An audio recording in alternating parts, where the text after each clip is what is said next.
Prepare for the AA racing.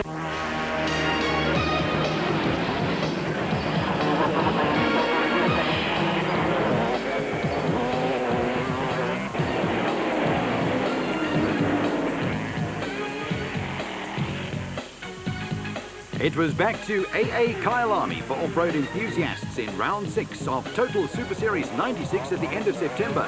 The final short course off-road event of the season shared double billing with the Stanley Heifeld 100 endurance race at the AA Kyalami Grand Prix circuit, and again catered for a full house of events. Featuring on the program were quad races and junior motorcycles, where the search is on for the off-road stars of the future. The production vehicle category was again set to provide for some spectacular racing, with three-time world motocross champion Greg Albertine a surprise entry in the senior motorcycle category. Rounding out the program were the spectacular special vehicles. Going into round 6 of Total Super Series 96, only 18 points separated Jaco Wolmerans and Grant Wheeler at the top of the Junior Motorcycle Championship, with Mark Opitz in third place. The Total Super Series 96 format sees 2 qualifying heats and a final run in each category, with points scored in all 3 races counting toward the overall result on the day. Introduced to promote short course off-road racing among youngsters, the junior motorcycle class caters for riders aged from 8 to 14, mounted on bikes with a maximum capacity of 85cc. The class has rapidly grown, with the young riders rubbing shoulders with some of the top names in the sport.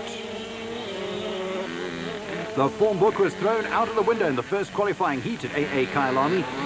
In a surprise result, a fired-up Jonathan Mayer on the number 29 Honda showed the championship frontrunners a clean pair of heels. Mayer was a comfortable winner ahead of Mark Opitz, but was a non-finisher in Heat 2. This time, the form book was back to normal, with championship leader Jaco Wolmerans on a Honda taking the win ahead of his Yamaha rivals Grant Wheeler and Mark Opitz. As is the case in the senior category, the racing in the junior motorcycle class is highly competitive. 2 consistent runs in the qualifying heats put Mark Opitz ahead of Juan van Rooyen and championship leader Jaco Wolmerans. In the quad racer category, Vickers van Deventer took to AA Kyalami a huge championship lead in Class L for unlimited machines. Christo van der Merwe was also well clear of the opposition in Class K, which caters for quads with a maximum capacity of 200cc. Lichtenberg dairy farmer Vickers van Deventer on the Jojo Tanks Yamaha Banshee has dominated quad racing in South Africa over the last 3 years. Van Deventer jumped into the early lead in Heat 1, but there were problems for Brasco Yamaha rider Mark Breckel, who got himself into something of a tangle. In recent outings, Van Deventer has been struggling to shake off injuries suffered in a crash in an international race in Portugal, but was clearly back to his best at AA Kyalami. A close battle was developing behind Van Deventer, with Peter Breckel, one of 3 brothers racing under Brasco colours, chasing after Johan Kruger on another Yamaha Banshee. Working his way through the field was rising star Jacques Strubeck on one of the few Suzukis in competitive racing. At the front of Class K, a flying Christo van der Merwe was holding off Evan Hutchinson on the Team Joburg Yamaha Blaster. After a comfortable win in the opening race, the second qualifier saw Vickers van Deventer chasing after Peter and Paul Breckel on the Brasco Yamaha Banshees. Van Deventer had plenty of work ahead of him. Catching is one thing, but finding a way past fellow competitors is another kettle of fish in short course off-road racing. The Breckel brothers are experienced riders, and they were going to make life difficult for the championship leader. While the Breckels were going like trains at the front of the pack, there was a bit of a mix-up in the middle of the field. A number of riders got themselves into a tangle with another Breckel in the thick of the fray. Kevin Breckel lost valuable time, but at the front of the field, family honour was being upheld, with Peter Breckel holding off a hard-charging Vickers van Deventer to take the win. A win and a second place edged Van Deventer ahead of Peter Breckel and Jacques Strubeck after the qualifying heats. Christo van der Merwe led the Class K field ahead of Clint Buckham and Chris Jarvis. Most of the interest in the production vehicle class centred around the battle developing behind championship leader Cassie Coetzee. Only 19 points separated Mark Corbett, Colin Frankenberg and Mike Redden. Former South African champion Cliff Barker struck an early blow when he won the opening qualifier in the production vehicle category. Barker got the jump on everyone at the start and led from start to finish in the 4-sticks Land Rover. Chasing Barker all the way to the finish were Cassie Coetzee and the spectacular Castrol Toyota Hilux and young Mark Corbett in the SVM Jeep. Barker duly wrapped up a comfortable win to get his day off to a good start. Coetzee came home in a safe second place ahead of Corbett in what turned out to be an uneventful first qualifier. It was all very gentlemanly. It did not take long for Sparks to fly at the start of the second qualifier. Kasi Coetzee found himself boxed in behind Colin Frankenberg's 4.6 Range Rover and Mark Corbett's SVM. Coetzee decided on a bold plan of action that came unstuck when the Castrol Toyota Hilux touched the SVM and Frankenberg had nowhere to go in the Range Rover. Race cam action is from the Frankenberg Range Rover with Barker edging away from his teammate. Richard Leake is on the outside of the circuit in the second Castrol Toyota Hilux with Corbett in the middle of the circuit. Coetzee comes flying up on the inside and after touching Corbett spins into Frankenberg's path. The incident brought out the Total Super Series safety car, while race officials and Kyalami Marshals Association personnel worked to clear the debris. Also involved in the incident was Frank de Greef, with Coetzee's Toyota a little the worse for wear and going nowhere.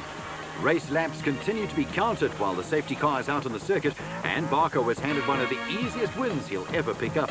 In the overall standings, after the two qualifiers, Barker led from Leake and Corbett. In the Senior Motorcycle Championship, Alfie Cox arrived at AA Kyalami with a healthy 100-point lead over Grant Bloomfield. The big news of the day was a surprise appearance by 3-time world motocross champion Greg Albertine, who is back in South Africa after finishing 4th in the American Motorcycle Association Supercross Championship in the United States. There is no quarter asked or given when the big guns in the motorcycle category go to work. Riding with a broken collarbone, Gary Peterson on the Brasco Honda was an early faller and aggravated the injury. Peterson had won 6 Total Super Series races on the trot before the AA Kyalami outing and was racing against doctor's orders.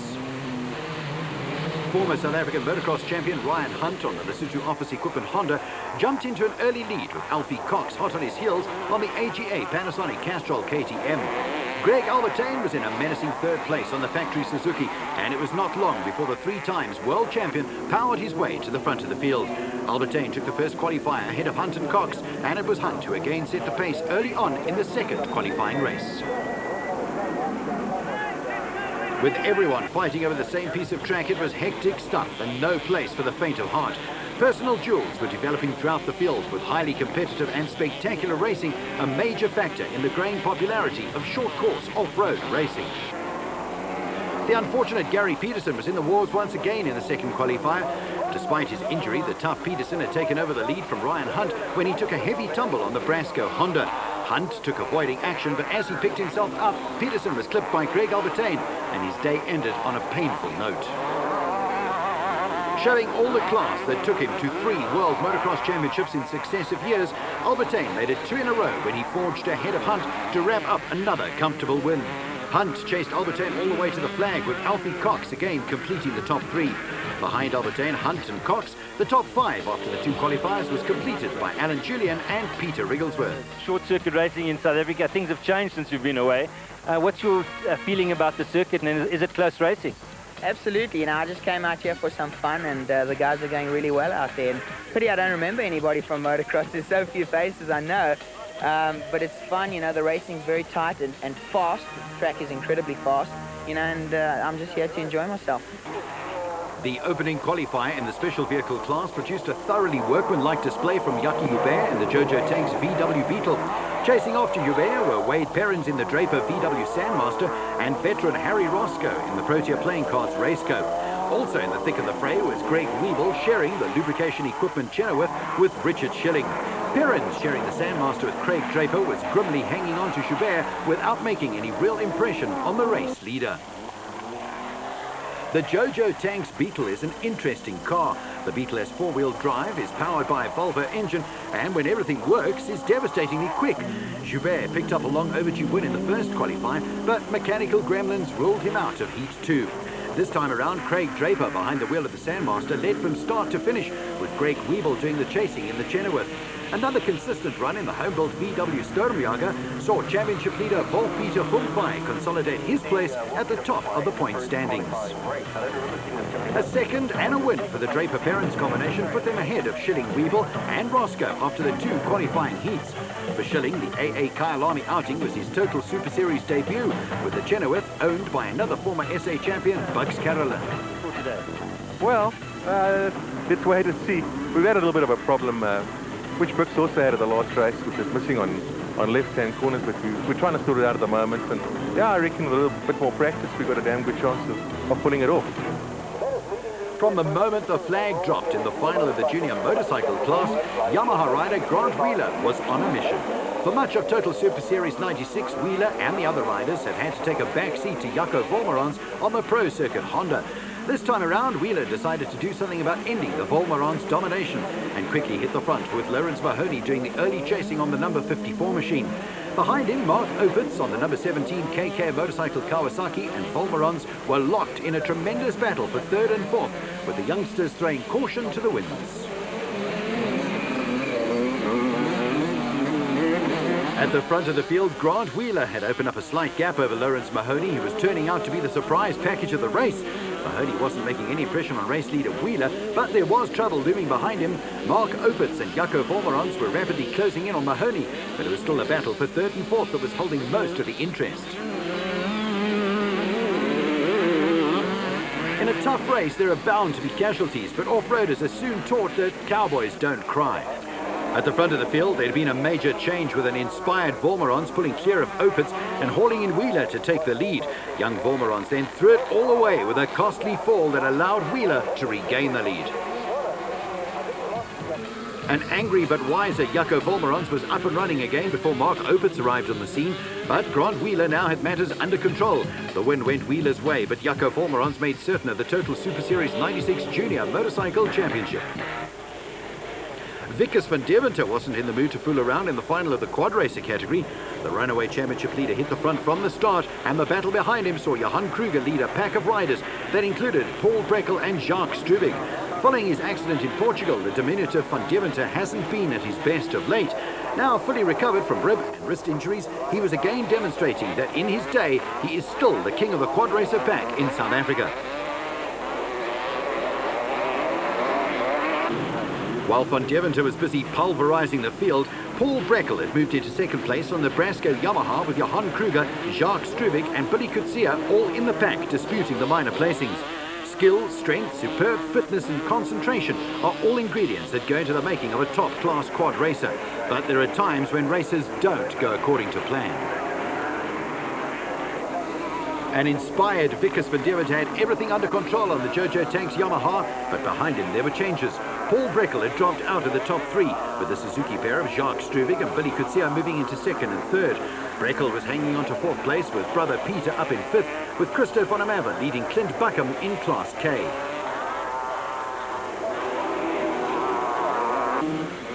It all got a bit too much for Kevin Breckel, who decided to abandon ship with the riderless Brasco Yamaha finally shepherded to calmer waters by a marshal. The polished van Deventer had a comfortable cushion over Jacques Strubig, but the Suzuki man hadn't given up the chase. In recent Total Super Series outings, Strubig has emerged as a major contender for top honours, with the Suzuki now starting to challenge the Yamaha Banshee in what is a tough testing ground. It was going to need a major mistake from van Deventer or a mechanical gremlin to put the Jojo Tanks Yamaha out of action. But Strubig was pushing for all he was worth with his aggressive and spectacular style, a hallmark of his riding. Here comes a wild thing, Jacques Strubig. There was never any doubt that Vickers van Deventer was going to win the championship, but Jacques Strubig has emerged as the new kid on the block.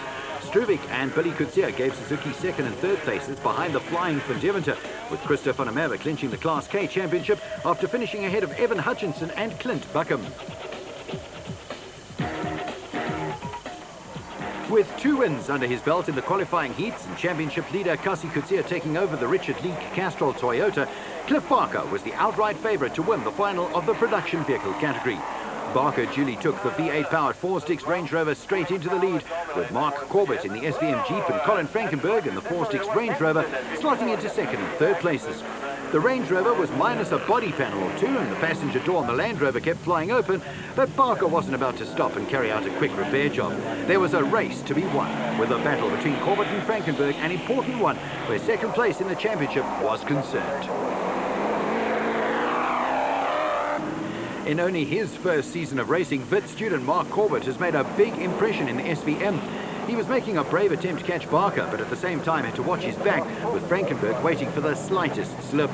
With only a handful of points between himself and Frankenberg in the championship, Corbett had to finish ahead of the Range Rover to tighten his grip on second place.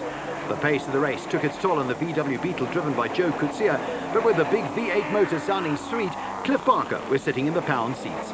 Frankenberg wasn't making any impression on Corbett and was coming under a little pressure from Frank de Greef in the American Racing VW Beetle.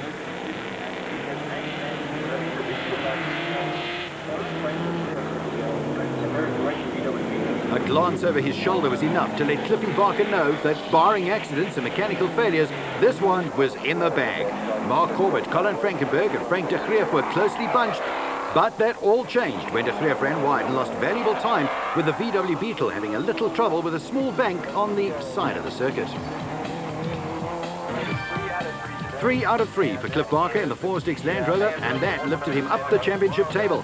Another good result for Mark Corbett saw him hold off Colin Frankenberg to take second place, with Cassie Coetzee fourth in the Castrol Toyota Hilux.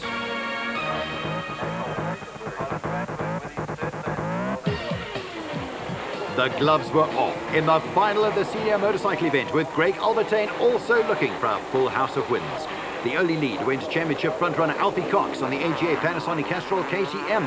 But behind him, the bunch included Ryan Hunt, Grant Bloomfield and Alan Julian on the Lesotho Office Equipment Hondas and Albertine on the factory Suzuki.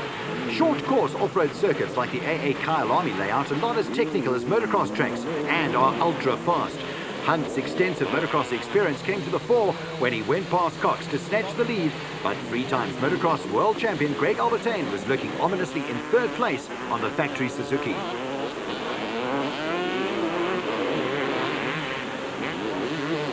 The top off-road and motocross riders in South Africa are all world-class acts, and the big guns were producing racing out of the top draw. When Craig Albertine met his move on Alfie Cox, one of the great South African motorsport stars of all time, made it look so easy. With Cox now behind him, Albertine was in full flight and had his sights set on Hunt. After battling with injury in the early part of the year, Albertine finally finished fourth in the top school of the American Motorcycle Association Supercross Championship. Now back to full fitness, he was inexorably closing in on Hunt, and when he decided enough was enough, there was nothing the Lesotho Office Equipment rider could do about it. Albertine chose one of the quickest sections of the circuit to simply power his way past Hunt, and win number 3 was looking to be a mere formality.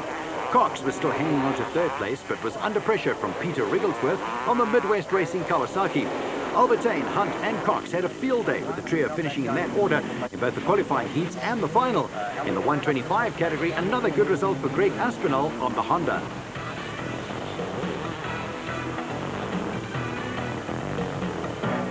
After missing the second qualifying heat in the special vehicle category, first race winner Yaki Hubert was back in action in the final and lost no time in taking the Jojo Tanks VW Beetle Volvo to the front of the field. Veteran Harry Roscoe was in hot pursuit in the Protea Playing Cards Raceco, with Craig Draper third from the VW Sandmaster he was sharing with Wade Perrins. With the Jojo Tanks car firing on all cylinders again, Harry Roscoe was having a hard time of it in Hubert's dust. It was turning into a hectic day for Roscoe, who in between his Total Super Series stints also drove in the Sports 2000 event at the adjacent AA Kyalami Grand Prix circuit. The race had quickly settled into a pattern. Roscoe wasn't making any impression on race leader Hubert, but he wasn't losing any time to Draper either. Dust was a major problem for the drivers on certain sections of the circuit, and with a clear track ahead of him, most of the advantage lay with race leader Hubert. The gap between Hubert and Roscoe was staying constant, but Draper in third place looked to have picked up a problem of some kind and was slowly starting to lose ground to the single-seater Raceco.